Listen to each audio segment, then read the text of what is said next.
There's a few things I can't live without. One of them is pizza, one of them is my daughter, and one of them are just beautiful, melodic, huge bends on the guitar. I know it sounds crazy. This is what I mean.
My addiction to these bends started in 8th grade when my dad came home, and I thought my dad was a total square, and I couldn't have been more wrong. He came home and he hands me this Dark Side of the Moon record. He says, hey, you know, son, this record has been on the Billboard Top 100 for years and years. And he said, you should check it out. And I was like, okay. Put it in my CD player, my Sony G-Shock player. I took a listen, and I couldn't believe what I was hearing. What I was hearing was David Gilmour literally singing on the guitar. He was playing like a vocalist would sing. And I had never heard anything like that to that date. I've heard guitar players shred, or I heard jazz and bebop, but I never heard a guitar player actually sing on the guitar. And he was doing so by playing slow melodically and also using incredibly well-placed bends. So I thought it'd be really fun for you and I to go and delve deep into David Gilmour's playing and figure out what makes his bends so amazing. Let's get going. So here's the thing. There's a couple tips and tricks that I adopted from David Gilmour. First, you gotta have a Stratocaster, right? You gotta have a Stratocaster if you wanna do this thing properly, right? And check this out. So this Stratocaster I've had this thing since 7th grade. My grandma and I went to a place called Mars Music. Mars Music doesn't even exist anymore. It was a competitor for Guitar Center, and I don't know what happened, but we went.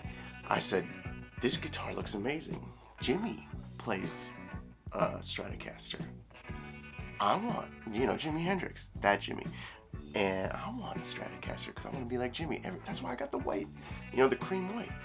And lo and behold, so many other guitar players, right, have and play a Stratocaster. I didn't realize, oh man, this guitar is super versatile. So that's step one, right? You want to have a Strat when you're playing. And David Gilmour loves messing around, like on this position. Like if you have this pickup, I'm gonna get this nice and close. So he loves messing around like in these positions, right? He rarely plays this pickup. He's kind of messing around in this land. So like I'm having fun doing 2 and 4 and that type of thing. So that's like the nerdy gear side. So if we're in the key of B minor, one of the things he loves doing is going up,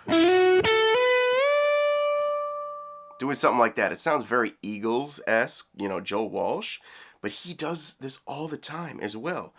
And it just sounds so great, and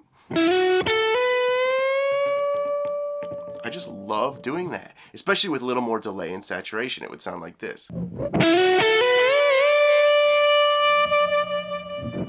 I'm doing this little slide on the G string from the 9 to the 11, and then I have my first finger land on the B string, 10th fret, and then this is where it all happens, right? I'm like bending with all my guts, right? I'm bending with all my guts.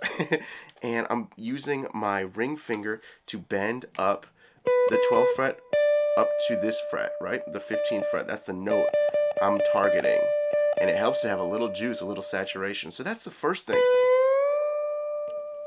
That huge bend, oh man, that is so soulful. Here is another David Gilmour-ism that he does. If we're in this pentatonic little box, he does something like this.